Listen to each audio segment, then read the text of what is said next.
जय हिंद, सत श्री अकाल, नमस्कार। मैं तेजू फौजी।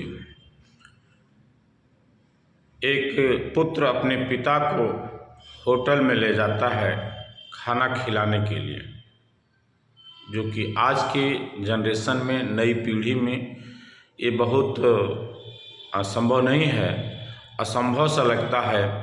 क्योंकि पुत्र को जो है इससे अपने को अपमानित महसूस करना पड़ता है। क्योंकि जब बुजुर्ग पिता होटल में जाता है और खाना खाता है तो उसके कपड़े गंदे हो जाते हैं और ठीक से खाना नहीं खाया जाता, तो वो चीज़ पुत्र को अच्छा नहीं लगता। लेकिन एक अच्छा पुत्र अपने पिता को होटल में लेके जाता है और खाने का आर्डर देता है, खाना आ जाता है, पिता पुत्र दोनों बैठ के आराम से खाते हैं। पिता इतना बुजुर्ग था कि वो ठीक से खाना नहीं खा पा रहा था। कुछ खाना टेबल पर गिरता और कुछ खाना उसके कपड़े पर गिरता, लेकिन पुत्र कुछ नहीं कहता। वहाँ होटल में और खाने वाले थे, वो भी देख रहे थे, लेकिन पुत्र कुछ भी नहीं बोल रहा था। देखने वाले बड़े अपमानित निगाह से उस बुजुर्ग को देख रहे थे, लेकिन फिर भी पुत्र कुछ नहीं बोलता था।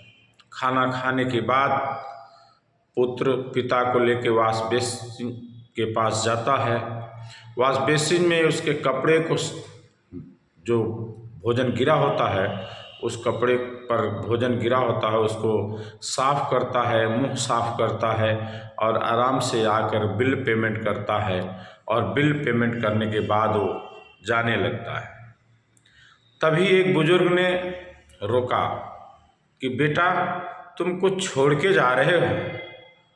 पुत्र ने कहा कि नहीं, मैं कुछ नहीं छोड़ के जा रहा हूँ, जो मैं लेके आया था वो सब मेरे पास है। पुत्र के निगाह में ये था कि कोई सामान जैसे बैग, पर्स या कुछ छूट रहा है, लेकिन उस बुजुर्ग के दिमाग में कुछ और था। जो था वो मैं आपको बताने जा रहा हूँ। बुजुर्ग ने कहा कि बेटा, तुम पीछे बहुत कुछ छोड़ के जा रहे हो, एक संस्कार छोड़ के जा रहे हो। जब बच्चे छोटे होते हैं तो यही माँ बाप उनको गोद में लेके खाना खिलाते हैं। अपना कपड़ा तो गंदा ही करते हैं, माँ बाप का भी कपड़ा गंदा करते हैं, लेकिन उसमें माँ बाप को वात्सल्य नज़र आता है, बड़ी खुशी जाहिर होती, बड़ी खुशी होती है। और जब यही माँ बाप बुजुर्ग हो जाते हैं तो जब उनका कपड़ा गंदा होता है, खाना उनके कपड़े पे गिरता है, तो बच्चे चिड़चिड़ाते हैं कि ऐसा क्यों कर रहे हो, आप खाना क्यों गिरा रहे हो, कपड़े गंदे हो रहे हैं। लेकिन बेटा, तुमने एक बार भी नहीं बोला, इसलिए तुम पीछे बहुत कुछ छोड़ के जा रहे हो। खैर, बुजुर्ग ने जो कहा वो शायद सही है।